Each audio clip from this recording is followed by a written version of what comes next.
Everyone mentioned today is innocent until proven guilty in a court of law, and everything I discuss here is theory until proven fact, even if it is.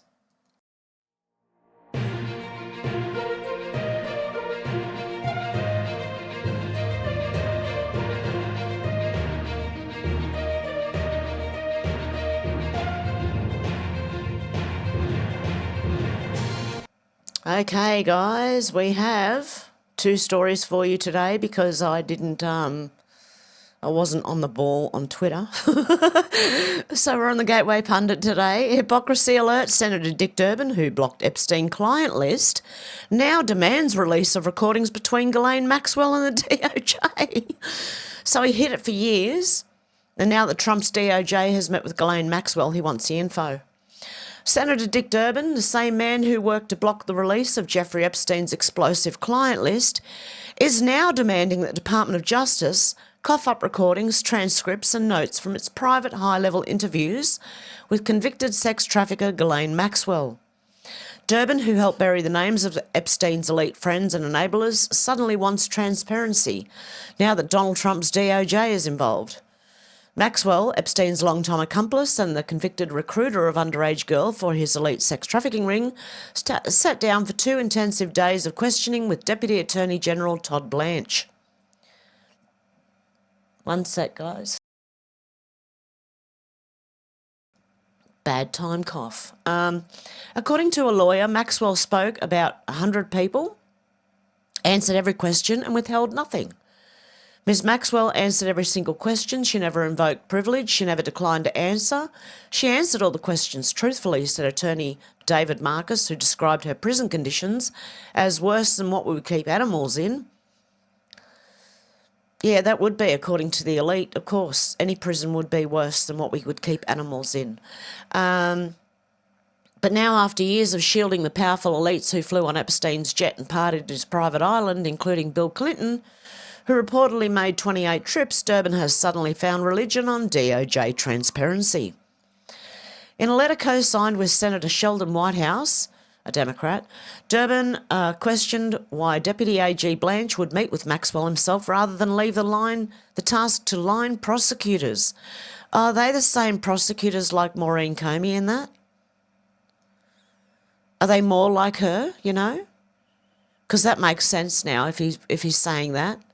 Let the prosecutors do it. No, the DOJ. This is a national security thing, and I believe trafficking is. How are they sneaking them around?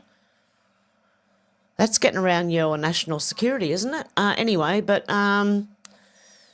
yeah, I believe the Department of Justice, which is the one doing it, has every right. He went as far as to warn about the potential of corrupt bargain between Trump's DOJ and Maxwell. What does the Justice Department want out of Ghislaine Maxwell? She's a proven liar and sex trafficker. The timing of her meeting with Deputy Attorney General Blanche doesn't pass the sniff test, he said. They're on notice, no political games here.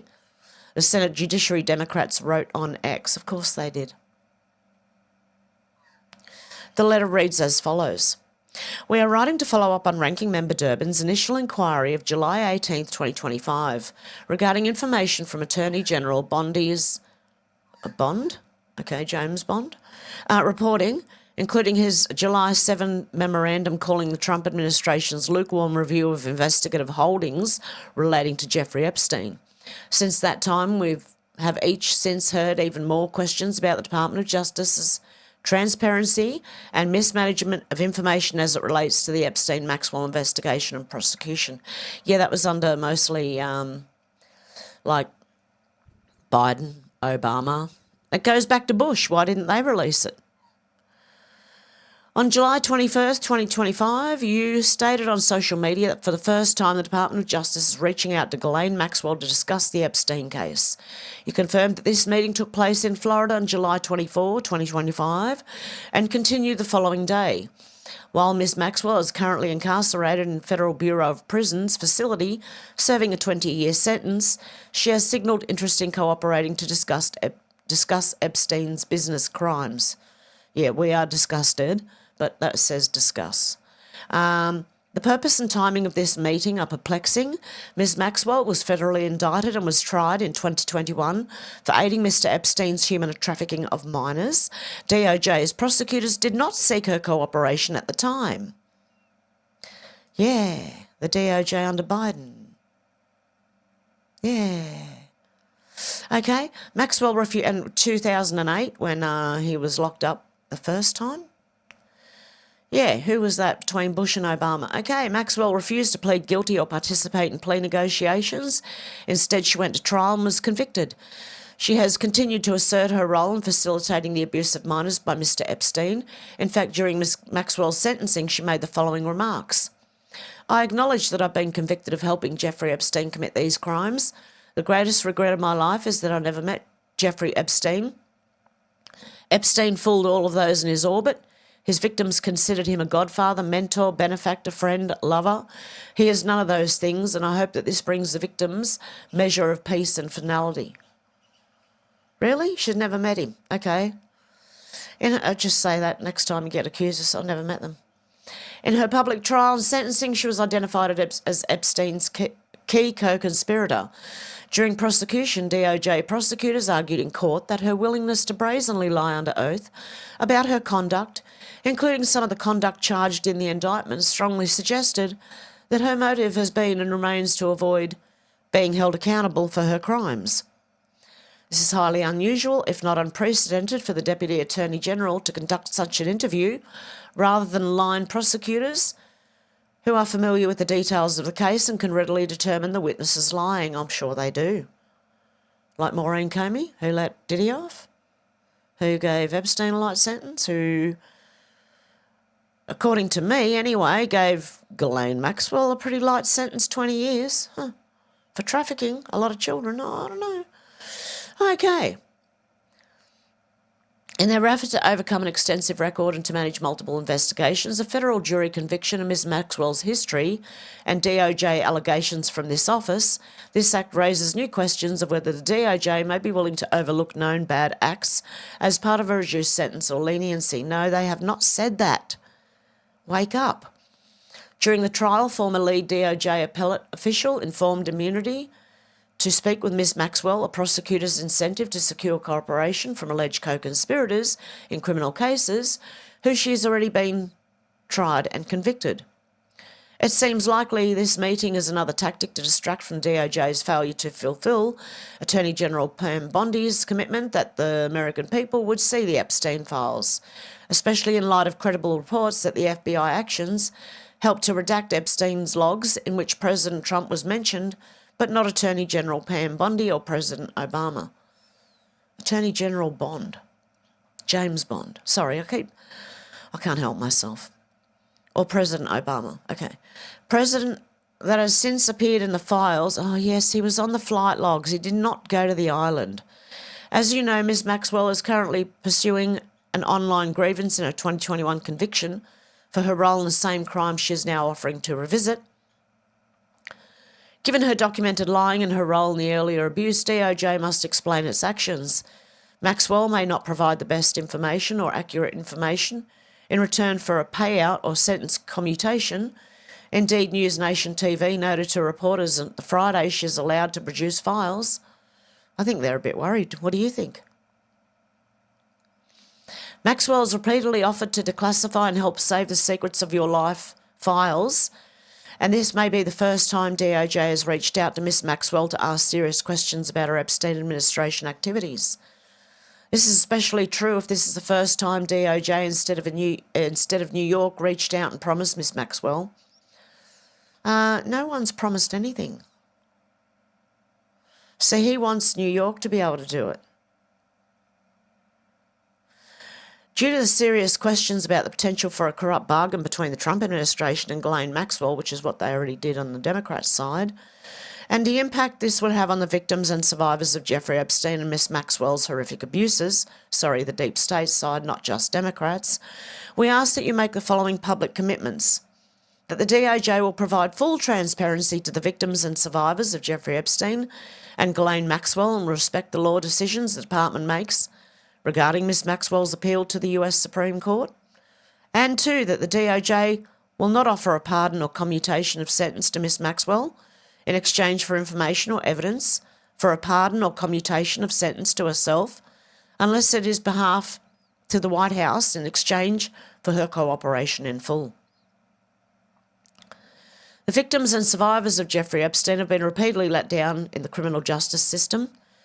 This case was initially brought by the Trump administration, where during a previous administration the department entered into a favourable, secret non-prosecution agreement with Epstein without alerting his numerous victims. Yes, exactly. And why are the Democrats all of a sudden so worried about the victims? Interesting. This cannot happen again. Rather than repeating this deliberate move, DOJ should simply release the facts. Neither Attorney General Bondi promised to do so. That doesn't make much sense. Anyway, we also ask that in addition to the request in Ranking Member Durbin's July 18th, 2025 letter, you provide the following information and materials no later than August the 4th, 2025. Please provide a detailed explanation of why DOJ believes Ms Maxwell will be truthful now and or arguing in court about her willingness to cooperate that will not be another rebranded version of her historic denial since this 2020 assessment by the Trump administration. Number 2, please provide a detailed explanation of what information DOJ believes Ms Maxwell possesses that has not been subject to negotiation since the public truth about Jeffrey Epstein that did not occur prior to a 2020 arrest and indictment. And 3, please provide a detailed explanation of why the DOJ concluded in the July 7th memorandum that there is no incriminating client list here before seeking to question Ms Maxwell. Number 4, please identify the names and titles of every person present during the July 2025 interviews of Ms Maxwell. Please provide all recordings, transcripts, reports of investigations, FD 302s or case notes from your interviews of Ms Maxwell. Please provide all previous recordings, transcripts, reports of investigations, FD 302s or case notes from prior interviews of Ms Maxwell. Number 7, please provide the complete terms of the limited immunity proffer to Ms Maxwell to secure her cooperation with the July 2025 interviews. Please provide a complete description of any other agreement, oral or written, DOJ has entered into with Ms Maxwell regarding this or any future interviews. Please provide a complete list of every DOJ unit that DOJ had your office pulled from to review the FBI's redaction in the Epstein-related cases. 10, please provide the number of attorneys your office assigned to review the FBI's redactions in the Epstein-related records and a calculation of personal hours dedicated to this task. Please provide the Microsoft SharePoint online collaborative file that your office maintained that logged the mentions of President Trump and others in the Epstein-related records reviewed by DOJ and FBI. That sounds to me like they are panicking. What information did Ghislaine give the DOJ? What do you guys think? You can let me know in the comments below. I think they're panicking. Absolute panic. Let me see what else we've got in here. Oh,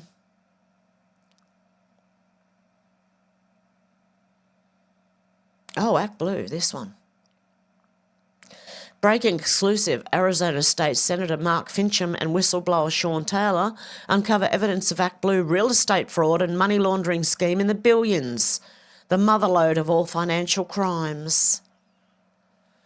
Arizona State Senator Mark Finchem also serves as the Executive Director of the Election Fairness Institute, and former Tennessee Assistant Police Chief Sean Taylor, the Senior Research Analyst for EFI, have been quietly leading a bombshell investigation into what may be the largest money laundering and real estate fraud scheme in US history. According to exclusive evidence shared with Unleashed.news and the Gateway Pundit, suspicious property transactions totalling in the billions are now under review, with the trail pointing directly at top Act Blue leadership, its donor network and web of accomplices. At the centre of this shocking discovery is what investigators are calling the magic mortgage money laundering scheme, which appears to be tied directly to ActBlue and its donor channels. This scheme allegedly uses inflated property sales and rapid same-day flips as a pipeline to funnel illicit funds through the US financial and political systems. Wouldn't have anything to do with trafficking now, would it? Whether it be drugs, guns, I don't know, people. In a years-long investigation, Fincham's team, along with whistleblower Sean Taylor, a former law enforcement officer from Millersville, Tennessee, have uncovered patterns of multiple same-day property transfers where values were inflated by as much as 100 times the original sale amount within hours. Hey, I've seen this before. Years and years ago. Wouldn't have anything to do with this board now, would it? Maybe. Okay. Where am I? Oh my God, I've lost myself. Okay. The evidence is staggering. Property sale histories pulled from LexisNexis, one of the most trusted top-tier real estate and public records platforms. LexisNexis is widely regarded as the gold standard in aggregating property and deeds records directly from county recorder and clerk offices across the United States. We have the exclusive. Unleashed News, Unleashed.news, has interviewed both Senator Finchem and Sean Taylor directly and has poured over an excruciating amount of documentation. This evidence has already been shared with the Department of Justice and FBI, signalling that federal investigations and even potential congressional hearings are on the horizon. What we are seeing looks like the motherlode of all money laundering schemes, said Senator Mark Finchem. It's so vast that it touches everything. Political slush funds, cartel money, human trafficking proceeds, and possibly even CCP, Chinese Communist Party, cash being funneled into the US. There are just too many of these 100% same-day spike transactions for this to be dismissed as a simple scrivener's error, said whistleblower Sean Taylor. When the numbers jump by a factor of 100 in a matter of hours across multiple properties and states, it points to something deliberate and systemic. Press release that started it all. At the heart of this unfolding scandal is a press release issued by Finchem's investigative team and Taylor's group at the Election Fairness Institute.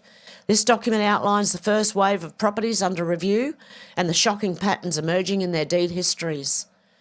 Read the full press release here, embedded below. I think we get the gist of it.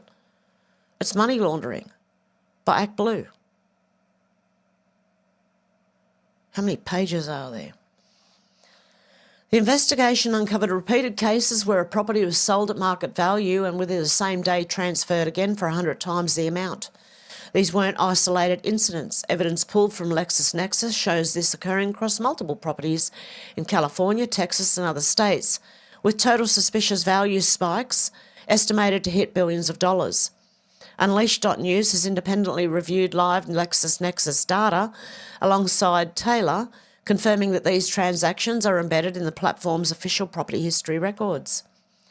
Both Finchem and Taylor have confirmed that this evidence has already been handed to the Department of Justice and the Federal Bureau of Investigation. The explosive nature of these findings makes congressional hearings and subpoenas all but inevitable. This isn't just about real estate fraud, this is about the financial pipelines that fuel everything rotten in America right now, said Senator Finchem. When you see numbers this big, you're looking at cartel money, you're looking at human trafficking cash, you're looking at foreign adversaries buying influence through corrupted systems. We're going to follow the money. Yay! ActBlue under the microscope. As part of the investigation, Finchem's team and Taylor's research have compiled a growing body of evidence that puts ActBlue directly under the microscope. A newly obtained document, a March 10, 2025 letter from congressional oversight committees to the US Treasury, is now being introduced into the record as supporting evidence. This letter specifically raises concerns about potentially fraudulent and illicit financial activity tied to ActBlue and requests suspicious activity reports, SARS, related to money laundering, credit card fraud and identity theft. This document, combined with EFI's findings, establishes a powerful evidentiary trail that the suspicious money flows uncovered in the magic mortgage scheme may align directly with ActBlue's massive fundraising networks and a web of shell entities. If confirmed, it would expose one of the most elaborate and well-funded dark money operations ever uncovered in US politics and could unravel a massive network of illicit financial activity flowing through America's property markets. Whoa. Gateway Pundit can confirm this is the first in a multi-part investigative series that will track this story as it unfolds in real time. With evidence now in the hands of federal agencies and whistleblowers coming forward, the next phase will blow this scandal wide open. Stay tuned right here at the Gateway Pundit for further updates and exclusive document releases as we continue to break the biggest investigative story of the century. Call to action. If you're a whistleblower, real estate professional or government official with knowledge of suspicious property transactions, contact us immediately at jsullivan@legalbrains.com. This is by Jason Sullivan, sorry. Okay. And the last one was Hoff. What's his name? Jim Hoft. Okay. I just want to mention the actual authors of these articles because these are not my articles, obviously. It's from the Gateway Pundit. And I believe that the authors deserve a shout out. Okay. I'm going to leave it there for today, guys. I don't know if I'll be live in the next couple of days or just making videos, but just keep an eye out for me, please. I appreciate that. Hit the like button if you like this. Subscribe if you haven't. Much love to you all, and I'll talk to you soon. Bye, guys.